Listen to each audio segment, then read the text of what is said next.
One question is given to us, root 13 sin theta is equal to 2. We have to find out the value of 3 tan theta plus root 13 sin theta divided by root 13 cos theta minus 3 tan theta. Now, if I rearrange this, so can I say sin theta is nothing but this is 2 divided by root 13 and sin theta is nothing but this is p divided by h.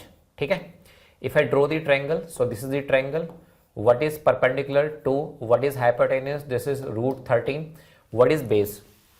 You know very well this formula that h square is equal to perpendicular square plus में base square, hypotenuse square nothing but root 13 whole square. What is perpendicular square is 4 plus b square.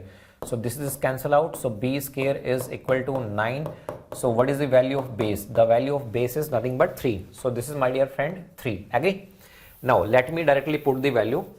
So in this expression I can write here directly. So this is equal to 3. What is the value of tan theta? Everybody know this is perpendicular divided by base plus this is root 13. Sin theta is nothing but perpendicular divided by hypotenuse divided by root 13. What is cos theta? It is b by h minus 3. Tan theta is nothing but perpendicular divided by base. So let me put the values. So this is equal to 3 into what is perpendicular? Perpendicular is 2 divided by what is base? Base is 3 plus root 13 into perpendicular is 2. What is hypotenuse? Hypotenuse is root 13 divided by root 13 into what is base? Base is 3.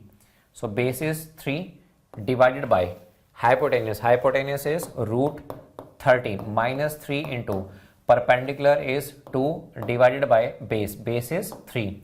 3 cancel out. Root 13, root 13, root 13, root 13, 3. So 2 into 2 is 4 divided by 3 minus 2 is 1. So 4 is the answer. Thank you so much.